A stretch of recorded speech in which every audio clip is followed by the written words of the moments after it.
Good evening. It is Mayor Paul Brodeur joining you again for what is normally a Corona update where I just speak directly to the camera.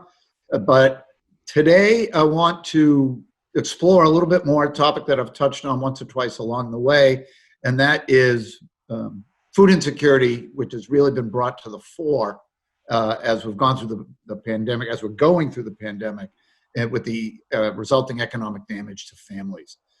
So I'm delighted to welcome back an expert who you all know from her service on the Board of Aldermen and the Melrose City Council, former Aldermanic President, Jennifer Lemmerman. Jen, more or less, welcome back to Melrose. Thank you so much, Mayor Brodeur. I'm glad to be with you. Can you start by telling folks, folks in Melrose still remember you as an alderman, but I'm not sure they know what your day job is. Yeah, sure. So I'm the Director of Government Affairs at Project Bread. And most people know Project Bread from the Walk for Hunger, which is our most popular event. It's the oldest volunteer walk in the country, actually. But we do a lot more than that. And we are the only statewide anti-hunger organization in Massachusetts. So we work sort of on a dual track of through our food source hotline and our work in school districts across the state to make sure that people who need food are able to access it now. And then at the same time, through advocacy and public policy, trying to break down the barriers that cause food insecurity in the first place. So we're unfortunately at a time in the country where social justice has risen very quickly, and again, unfortunately, in certain respects, to the top of the agenda. And food insecurity is really the most basic measure I think you can have of where we're at as a society, where inequality manifests itself and how it manifests itself. And it's really, can you put food on the table? Can you take care of your family? And I know it's complicated, so I'm wondering if you could possibly describe the system in Massachusetts, because folks have heard of you guys, they've heard of the Greater Boston Food Bank, they're familiar with maybe a local food pantry. We have a couple here in Melrose, as you know. But how does that work? How does the infrastructure kind of work? Sure. So I think I'll start, if you don't mind, with just a couple of statistics about Massachusetts and food insecurity to frame that issue up a little bit. But most people are surprised to hear the numbers about food insecurity in Massachusetts. They don't realize how prevalent it is. And in pre-COVID times, quote unquote normal times, I guess, it was already much too high. Food insecurity in Massachusetts is about 9%. So about 1 in 11 families, 1 in 9 children are identified as food insecure in Massachusetts. That has completely skyrocketed. In the end of March, there was a nationwide survey, and here in Massachusetts, 38% of families were reporting experiencing food insecurity. And that was the end of March. And, you look at the statistics and what has happened with the economy since that time, you can be pretty certain that that number is a lot higher now. We also know that it's really highlighting, as you're mentioning, some of the existing disparities in all of our systems in our country, including the food system. So resource distribution, ability to access reliable food is really something that is hitting certain populations disproportionately. Some of those are children, elders, and certainly undocumented individuals are experiencing this wide disparity in these already terrible numbers. And, there's some unique challenges to this crisis. The needs skyrocketed immediately. And so it was sort of overnight. We had this new population of underemployed and unemployed people who were experiencing the need for assistance getting food. There's the social distancing, requirements for new models of getting the food. And then some of this system that you're referencing, like the emergency food system, which is just a massive system that has been doing unbelievable work over the last several weeks to make sure that people are able, or several months now, to make sure that people are able to get the food that they need. But they're experiencing issues with volunteers and staff being impacted in their own families or even by illness. And frankly, we have seen that the federal government was really slow to react on this. So states have had to pick it up and municipalities have had to pick it up. But the emergency food system consists of food banks. There are 4 food banks, major food banks in Massachusetts, and they distribute food to food pantries in the communities. And so there are food pantries in almost every community. And so somebody who's experienced a crisis in food, in accessing food, don't know where their next meal is coming from, that's a place that they can go, and they can get that immediate resource. At the same time, and what we really focus on at Project Bread is the federal nutrition programs. So these are the scalable, federally reimbursed programs that can help people to consistently over time have the resources they need to access food. So that's SNAP, the Supplemental Nutrition Assistance Program, which was formerly known, a lot of people know it as food stamps. The childhood nutrition programs, which is, you know, when our kids go to school and they get lunch, that is that program, or they get breakfast. And so these are really proven effective, and they're also really underutilized. So something like SNAP is the nation's most effective anti-hunger program. It's also a very effective anti-poverty program. But we know that there's about 700,000 people in Massachusetts who are likely eligible and not enrolled. So really trying to supplement what the emergency food system is doing, because they can't shoulder this on their own, and get people out of the pantry lines and onto SNAP. The under-enrollment, if memory serves from my time in the legislature, has been an issue for years. That there's always that problem, and you can see it I can see it from a number of possible reasons, language and technology barriers, you know, just being able to kind of touch the system. And one thing I thought I've heard, and I wonder if you can comment on, is that a story I've heard about recent enrollments in SNAP is that it is a lot of folks who are previously enrolled in SNAP that potentially have kind of always been on the edge of the economy, but it's been a very good economy. So they're kind of knowledgeable about the system. And that one place where there's real exposure is folks, you know, that didn't see it coming or have never experienced this kind of economic distress. And they don't know what to do, or they think there's a pride issue or some kind of stigma issue. Does that make sense? Is that something you confront in your work? Oh yeah, absolutely. I mean, this stigma issue is huge. And even beyond that, I think you're exactly right. It's people who find themselves in this situation who never thought that they would. So they don't necessarily know where to turn. And then even when they do, you know, we hear on our food source hotline, which is a place that anybody can go to find out about resources available. We hear a lot of people saying, well, that's, you know, there are other people who need that more than I need that. And they feel like they don't, it takes people, I think, some time to realize that this is a resource that is available for a reason. It's something that people, it allows them choice. It allows them the convenience of buying the food for their family that is right for them. And it's really designed for people who find themselves in these situations, whether it's chronic or whether it's acute. And that's what it's there for. And, you know, you made a point that I don't want to make sure we don't gloss over in terms of SNAP, is that it involves consumer choice, where a lot of times if you go to a food pantry, and this is not a criticism, but you get what they have. Right. So you might get, if you, you know, are lactose intolerant, you still might get dairy products, or you might get wheat bread, and you can't eat wheat bread because that's just what they package. They need to do a volume business and you know, make margins, quite frankly, right? Because this can be an expensive operation. And that the 2 points I was thinking about is it is customer choice, so there's no food waste essentially, and from the stigma perspective, you earned it. You know, if you are, you deserve it. That's the whole point of the program. And, you know, if you've ever paid taxes in your life, you've paid into that program, and that is what it is there for. I find it's very frustrating when folks feel like they're not deserving or should not be involved with the program.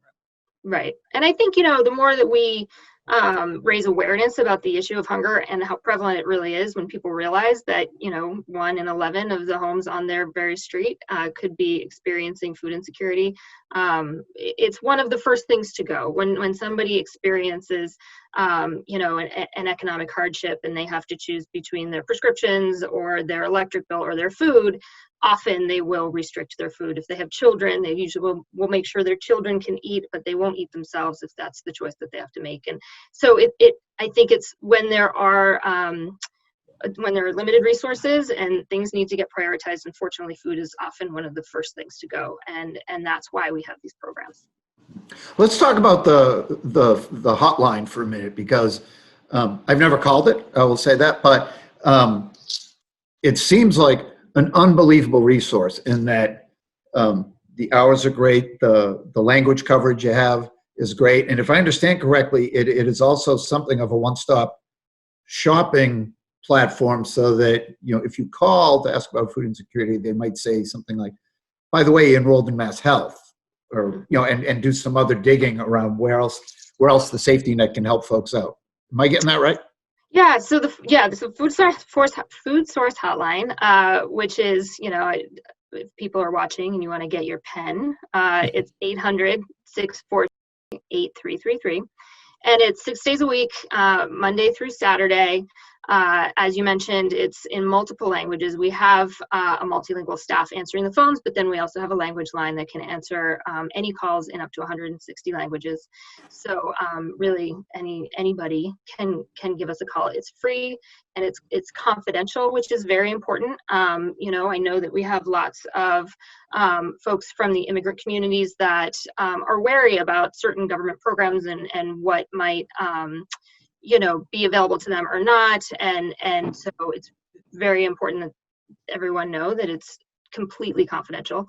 And what you can get when you call is you can find out where your nearest food pantry is and what their hours are. You can find out, am I eligible for SNAP? And if so, we can walk you 90% of the way through the application process and help with the follow-up. WIC, any of those programs. They can also talk to them, as you mentioned, about other safety net programs that they might be eligible for. And so really taking an assessment of somebody's situation, of their needs, and then really running down what the solutions are that are available to them.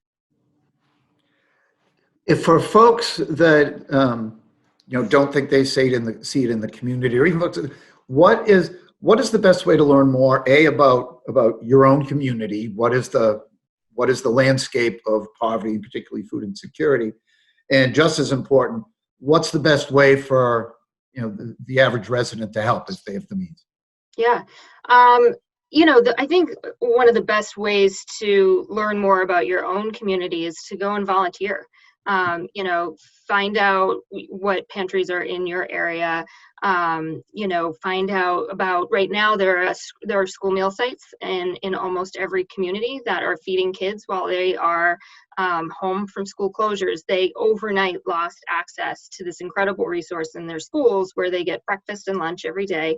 And for lower income kids, that's up to 50% of their calories and lost overnight when schools closed. And so there are now 1,600 meal sites across the state that are making sure that these kids can get fed, and most of them are completely volunteer run. So, you know, call your school district and find out if they need help. These are really socially distanced. They're very safe for people. They're grab and go. And so just really find out more about what resources are available in your community. Is a good way both to get involved, but also to just learn more about what people are experiencing.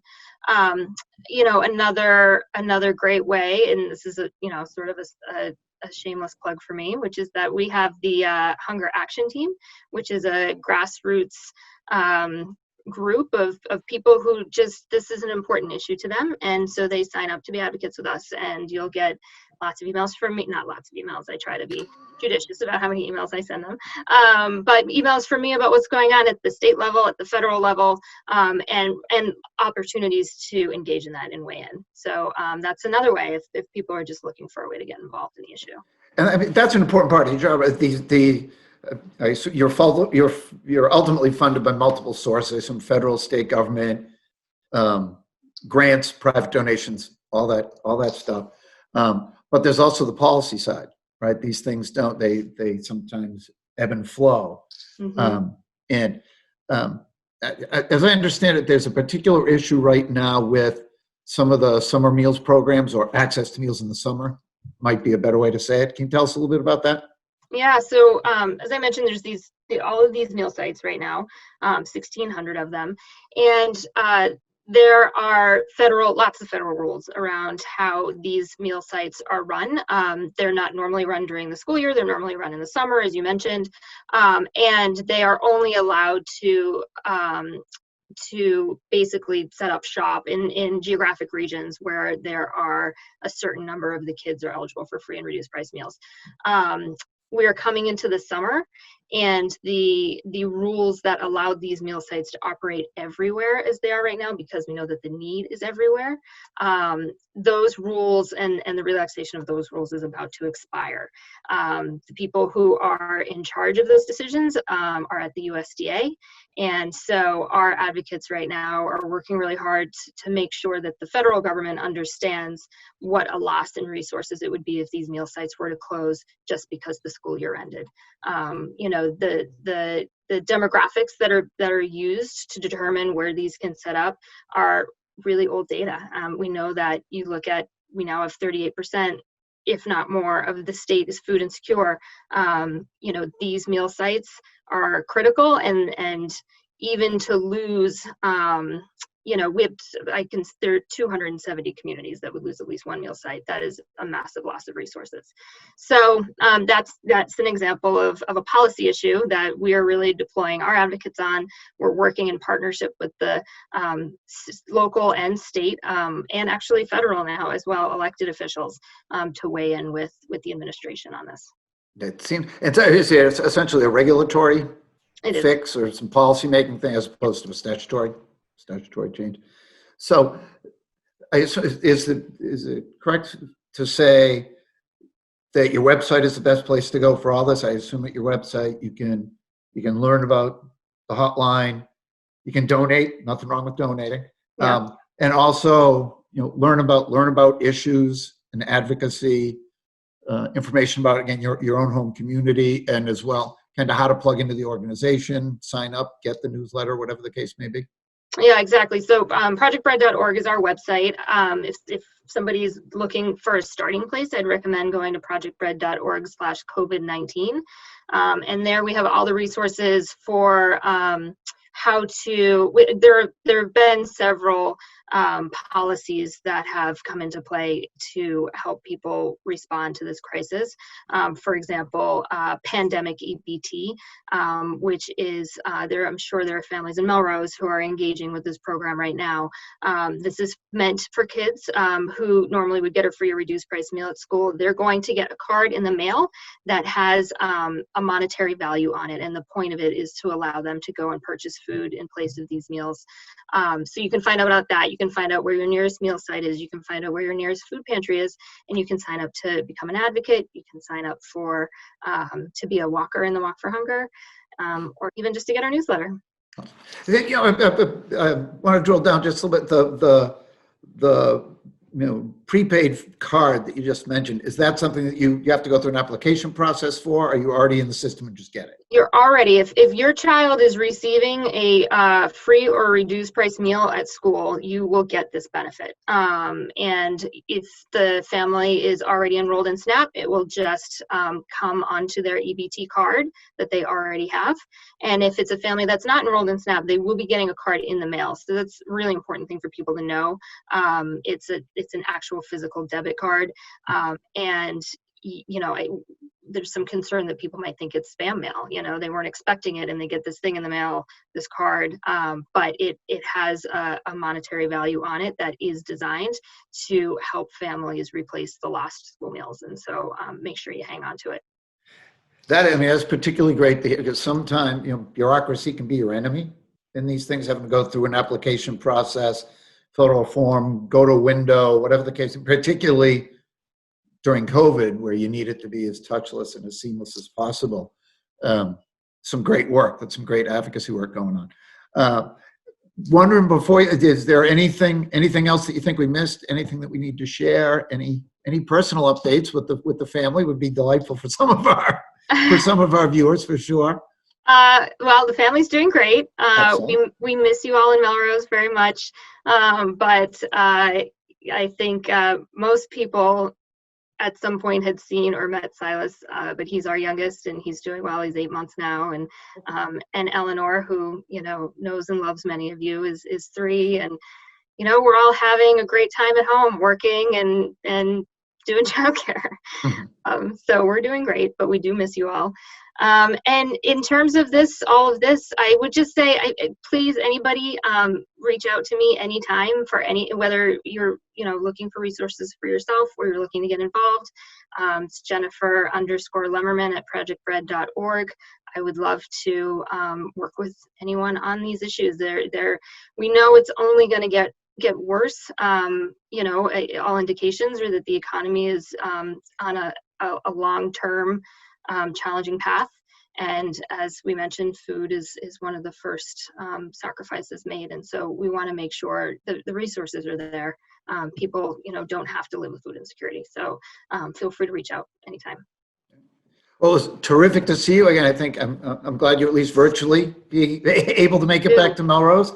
And please keep up the good work, because we know how important it is to make sure that families can be taken care of, particularly in these challenging times. And it's great to know that there's folks like you and Project Bread out there that can give us some help.